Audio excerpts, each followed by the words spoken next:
അപ്പം നമ്മളങ്ങനെ ഓക്കെ ആവശ്യം കോമ്പറ്റീഷൻ ഉണ്ടാവും. DCIസിൻ്റെ കോമ്പറ്റീഷനാണത്. വെയിറ്റ് ഓൾറെഡി 75 അങ്ങനെ ആയിട്ടുണ്ട്. 78 ഇതിലുള്ളത്. അവിടെ മാംഗ്ലൂരാണ് ഉള്ളത്. ജംഗ്ഷനിൽ നിന്നാണ് ട്രെയിൻ. അപ്പോൾ ജംഗ്ഷനിൽ നിന്ന് കയറിയിട്ട് നേരെ തൃശ്ശൂർ വെച്ചിട്ട് നമ്മളെ കോമ്പറ്റീഷൻ. അങ്ങനെ നേരെ ഞാൻ ജംഗ്ഷനിലേക്ക് ട്രെയിൻ കയറാൻ പോയി. തൃശ്ശൂർ എടുക്കുന്ന പറയുന്നത് 7 മണിയോടെ നമ്മളവിടെ എത്തി. തേക്കിൻകാട് മൈതാനത്ത് വെച്ചിട്ടായിരുന്നു മത്സരം. എവിടെ പരിപാടി അവിടെ തന്നെയാണെന്ന പരിപാടി. നമ്മുടെ തെക്കേമണത്തിന് ഇവിടെയാണ് പരിപാടി. നമ്മള് തരണില്ല കേട്ടാ. നമ്മളവിടെ എത്തുമ്പോഴേക്കും ആൾക്കാർ എത്തുന്നേ ഉള്ളൂ. പിന്നെ നമ്മൾ രജിസ്ട്രേഷൻ ഒക്കെ ചെയ്ത് വേഗം കൊടുത്തു.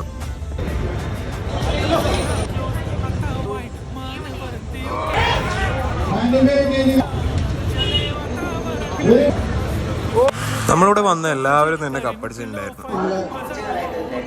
കഷ്ടപ്പാട് എത്തി. മലബാറിൽ ഫുള്ള് ഒരു സ്ഥലമില്ല.